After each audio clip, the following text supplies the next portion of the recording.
अस्सलाम वालेकुम pregnant ladies, bleeding in early pregnancy, reasons of bleeding in early pregnancy, how to investigate and its treatment and care है हमारी आज की video का टॉपिक। आज की वीडियो में मैं आपको बताऊंगी कि प्रेगनेंसी के शुरू में अक्सर ब्लीडिंग क्यों होती है, इसकी मुख्तलिफ इकसाम और वजूहात क्या होती हैं और डॉक्टर इसको कैसे देखते हैं। आज की वीडियो में मैं आपको बताऊँगी कि प्रेगनेंसी के स्टार्ट में, मिड में या एंड में आपको ब्लीडिंग और स्पॉटिंग क्यों होती है, इसकी क्या क्या रीज़न्स होती हैं, प्रेगनेंसी में इसके कौन से डिफरेंट फेज़ होते हैं, कौन सी प्रेगनेंसी में इसकी डिफरेंट टाइप्स होती हैं, कौन सी टाइप नॉर्मल होती है जिसमें आपकी प्रेगनेंसी बच सकती है, सेफ हो सकती है, और कौन सी टाइप बहुत ज़्यादा क्रॉनिक होती है जिसमें आपके मिसकैरेज और अबॉर्शन के ही चांसेस होते हैं। साथ ही साथ मैं आपको बताऊंगी कि इसके लिए क्या ट्रीटमेंट है और इसके लिए आप क्या केयर कर सकते हैं। ये सब हम आज की वीडियो में डिस्कस करेंगे, तो आप हमारी वीडियो को एंड तक देखें। हमारे चैनल मदर डायरी को सब्सक्राइब करें, बेल आइकन को प्रेस करें, वीडियो को लाइक एंड शेयर करें। तो चलिए स्टार्ट करते हैं। हमल के दौरान ब्लीडिंग होना आम बात नहीं है, इसे बिल्कुल भी लाइट मत लें। इसके डिफरेंट रीजंस हो सकते हैं, जैसा कि जब हमल शुरू होता है और अगर हामला ख्वातीन को थोड़ा सा दाग लगता है, स्पॉट लगता है, अगर बहुत थोड़ा सा लगता है, ज़्यादा नहीं होता,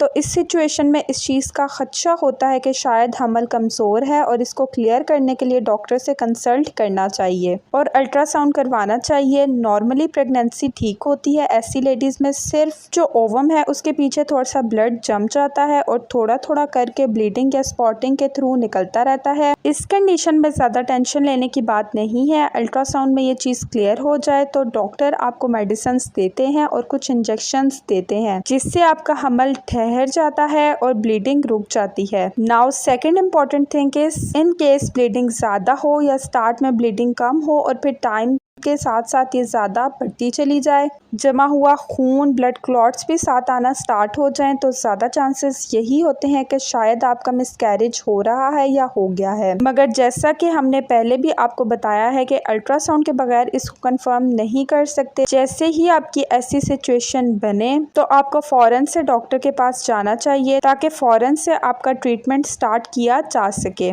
अगर प्रेगनेंसी मिसकैरेज की तरफ जा रही हो तो इसकी भी डिफरेंट टाइप्स होती हैं जिनको अल्ट्रासाउंड के बाद ट्रीट किया जाता है, मगर हर ब्लीडिंग का मतलब ये नहीं है कि आपका मिसकैरेज ही हो रहा है। इसके साथ साथ ये भी ज़रूरी नहीं है कि अगर हमल ज़ाया हो रहा है तो DNC ही उसका इलाज है। इसके और भी काफ़ी सारे ट्रीटमेंट्स हैं जो कि आपको डॉक्टर के पास जाने से ही पता चलते हैं और आप डॉक्टर के मशवरे से ही अपने लिए बेहतरीन इंतखाब करें और डॉक्टर के मशवरे से ही आप बेहतरीन इंतखाब कर सकती हैं।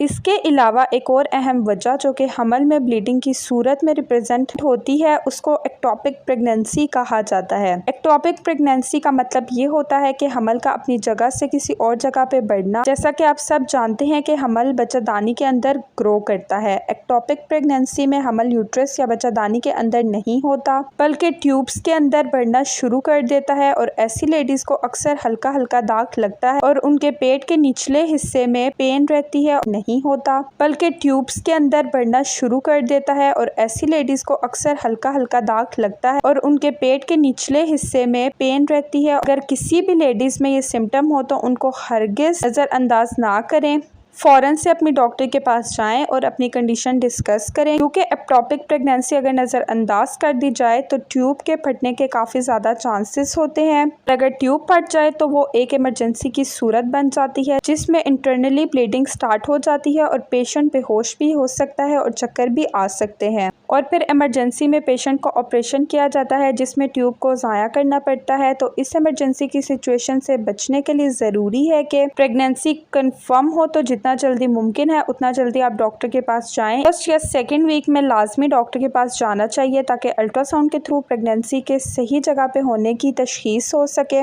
आपको तसल्ली हो सके कि जो आपकी प्रेगनेंसी है वो प्रॉपर है, वो ठीक है। एक और इम्पॉर्टेंट चीज़ जो कि अक्सर ब्लीडिंग की वजह होती है उसे हम मोलर प्रेगनेंसी भी कहते हैं। ये प्रेगनेंसी भी नॉर्मल नहीं है, इसको भी अल्ट्रासाउंड के थ्रू चेक किया जाता है। उसमें भी पेशेंट को ब्लीडिंग की शिकायत होती है और अगर अल्ट्रासाउंड में मोलर प्रेगनेंसी कंफर्म हो जाए तो फिर इसको भी ज़ाया करना पड़ता है। मोलर प्रेगनेंसी का बाद का फॉलोअप थोड़ा कॉम्प्लिकेटेड और बहुत ज़्यादा लंबा होता है। अब मैं आपको बताती हूँ कि अगर फर्स्ट ट्राइमेस्टर आपका गुजर गया है और उसके बाद आपको ब्लीडिंग हो रही है या आपको स्पॉट्स की शिकायत है तो इसके सिम्टम्स भी थोड़े डिफरेंट होते हैं। प्रेगनेंसी के सेकंड ट्राइमेस्टर या थर्ड ट्राइमेस्टर में ब्लड स्पॉट्स हों तो इस कंडीशन में दो सूरतें कॉमन होती हैं। जैसा कि प्लेसेंटा जिसे हम ओवल कहते हैं उसका नीचे की तरफ होना यानी कि यूट्रस की तरफ होना उसको हम प्लेसेंटा प्रीविया कहते हैं। इसकी भी मुख्तलिफ टाइप्स होती हैं। ये बीमारी भी ब्लीडिंग के थ्रू प्रेजेंट की जाती है। अगर प्रेग्नेंट लेडी को 5 मंथ के अराउंड ब्लीडिंग की प्रॉब्लम हो जाती है तो डिफरेंट अल्ट्रासाउंड किए जाते हैं। हर सिचुएशन के अकॉर्डिंग ही अल्ट्रासाउंड किया जाता है, लेकिन इसका प्रोसीजर थोड़ा डिफरेंट होता है, इसका प्रोटोकॉल थोड़ा डिफरेंट होता है। 5 मिनट में एक अल्ट्रासाउंड करवाया जाता है जिससे कंफर्म हो जाता है कि प्लेसेंटा ओवल अपनी जगह से थोड़ा नीचे है। तो इसमें पेशेंट को कुछ एहतियात बताई जाती हैं और इससे रिलेटेड एक अल्ट्रासाउंड 8 मंथ में करवाया जाता है ताकि हम देख सकें कि क्या प्लेसेंटा अभी भी नीचे है या खुद ब खुद ऊपर की तरफ हो गया है। मोस्टली केसेस में प्लेसेंटा 5 मंथ में अगर नीचे की तरफ है और पेशेंट को हल्की सी ब्लीडिंग है खुद आमतौर पर ऊपर चढ़ जाता है। इसका फायदा ये होता है कि ऐसे पेशेंट के नॉर्मल डिलीवरी के ऑप्शन ज्यादा होते हैं, यानी डॉक्टर उन्हें नॉर्मल डिलीवरी का ऑप्शन देती है। मगर कुछ कंडीशंस में अगर प्लेसेंटा नीचे है तो उस कंडीशन में आपका ऑपरेशन ही होता है, यानी कि सी सेक्शन ही होता है। एक और क्रिटिकल कंडीशन होती है जो कि ब्लीडिंग के थ्रू ही प्रेगनेंसी में प्रेजेंट की जाती है, जिसे हम प्लेसेंटा एब्रप्शन कहते हैं। इसका मतलब ये है कि ओवल का अपनी जगह से टाइम से पहले हट जाना। जैसा कि आप जानते हैं बेबी की नशोनुमा के लिए ओवल एक बहुत मरकज़ी किरदार अदा करती है। अगर वक्त से पहले ओवल अपनी जगह से हट जाए तो पेशेंट को ब्लीडिंग की प्रॉब्लम होती है और इसका मेजर रीज़न यही होता है कि पेशेंट का बीपी हद से ज़्यादा बढ़ चुका है और ऐसे पेशेंट के लिए बहुत ज़रूरी है कि वो अपनी टैबलेट्स टाइम से लें ताकि उन्हें इमरजेंसी सिचुएशन में ना पड़ना पड़े, वो इमरजेंसी सिचुएशन से बच सकें। अगर आपकी प्रेगनेंसी वीक है, बच्चे की तरफ ब्लड सप्लाई कम हो रहा है या बेबी की हार्ट बीट नहीं आई है, उसे मोस्टली वीक प्रेगनेंसी कहते हैं और मिसकैरेज भी कहते हैं। इसका यही मतलब है कि आपका बेबी ग्रोथ नहीं कर रहा, आपकी प्रेगनेंसी प्रैक्टिकली ख़त्म हो चुकी है, लेकिन जो भी है अभी वो अंदर है, इसलिए इसे डॉक्टर मिस्ड अबॉर्शन भी कहते हैं। और इसमें आपका यूट्रस उसको एक्सपेल करने की तैयारी कर रहा होता है। तो उस कंडीशन में अगर डॉक्टर्स बेबी को कुछ टाइम तक मॉनिटर करते हैं, हार्ट बीट आ जाती है तो डॉक्टर उसे कंटिन्यू करते हैं। अगर हार्ट बीट ना आए तो फिर अनफॉर्चुनेटली डॉक्टर को इस प्रोसेस को ख़त्म करना पड़ता है, जो कि मेडिसिन से भी हो सकता है और DNC से भी। एक और बहुत ही इम्पोर्टेंट पॉइंट है जिसे हम थ्रेटेंड अबॉर्शन कहते हैं। थ्रेटेंड अबॉर्शन में बच्चे की हार्ट बीट बिल्कुल ठीक है, बेबी ग्रो भी ठीक हो रहा है, मगर अचानक से सर्विक्स का मुंह खुल जाता है और ब्लीडिंग स्टार्ट हो जाती है, लेकिन बेबी फिलहाल अपनी जगह पे ही होता है। इसमें यह होता है कि अबॉर्शन का खदशा होता है, लेकिन ये भी खदशा होता है कि बच्चादानी का मुंह खुल जाएगा और बच्चा ज़ाया हो जाएगा। इस कंडीशन में डॉक्टर्स प्रोजेक्टेड हार्मोन्स रिकमेंड कर सकते हैं, ब्लीडिंग को कंट्रोल करने की मेडिसिन भी दे सकते हैं और एक बार ब्लीडिंग कंट्रोल हो जाती है तो आपका यूट्रस के ऊपर एक स्टिच लगाया जाता है ताकि अबॉर्शन के जो चांसेस हैं वो दोबारा से स्टार्ट ना हो। अगर उसी तरह से आपकी बच्चादानी के मुंह के आगे कोई जख्म है या कोई और वजह है तो इस वजह से भी आपको ब्लीडिंग हो सकती है, और बच्चादानी के मुंह के आगे इन्फेक्शन की वजह से जख्म बने हुए हैं तो इस वजह से भी ब्लीडिंग हो सकती है या दाग लग सकता है। लेकिन इस कंडीशन में बहुत ज़्यादा ब्लीडिंग नहीं होती, हल्का सा दाग लगता है। मेडिसिन देने से ये प्रॉब्लम ठीक हो जाती है। इसके अलावा ऐसा भी मुमकिन है कि अभी आपका बेबी बहुत छोटा है, अभी स्टार्ट है आपकी प्रेगनेंसी का, जहां बच्चा चिपका है वहां से थोड़ी सी साइड खुली हो, इस वजह से भी आपको स्पॉट्स आ रहे होते हैं। कभी कभी इम्प्लांटेशन साइड से थोड़ी सी स्पॉटेशन हो जाती है। तो अगर आपको ये वाला मसला है तो ये चीज़ बिल्कुल नॉर्मल है, इसमें टेंशन वाली बात नहीं है।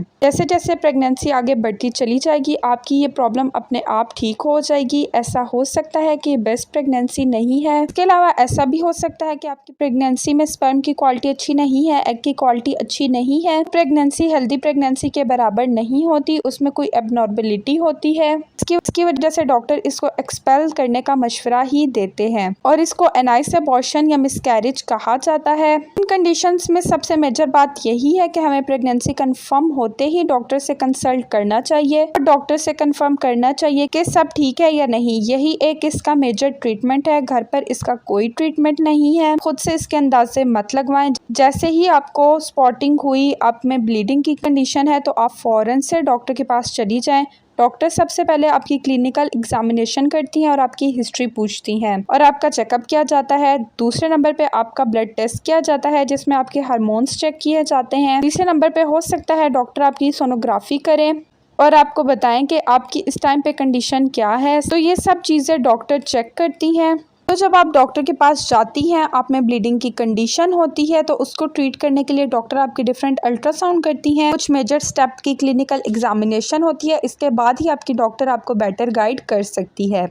तो कभी भी इस चीज़ को इग्नोर मत करें। बार बार कहती हूँ कि हमेशा प्रेग्नेंट लेडी को अगर कोई भी प्रॉब्लम है तो उससे फ़ौरन से डॉक्टर के पास जाना चाहिए। तो कोई और प्रॉब्लम है उससे इन चीज़ों को इग्नोर नहीं करना चाहिए। तो ये था हमारी आज की वीडियो का टॉपिक। मैं उम्मीद करती हूँ कि आपको वीडियो पसंद आई होगी। आपको वीडियो पसंद आए तो हमें कमेंट बॉक्स में ज़रूर बताएं। अगर आप हमारे चैनल मदर डायरी पे फर्स्ट टाइम आई हैं तो हमारे चैनल को सब्सक्राइब करें, बेल आइकन को प्रेस करें, वीडियो को लाइक एंड शेयर करें। फ्रेंड वीडियोज़ के लिए हमारे चैनल पर मस्ट विजिट करें। अपना बहुत बहुत ख्याल रखें, हमें अपनी दुआओं में याद रखें। अल्लाह हाफिज़।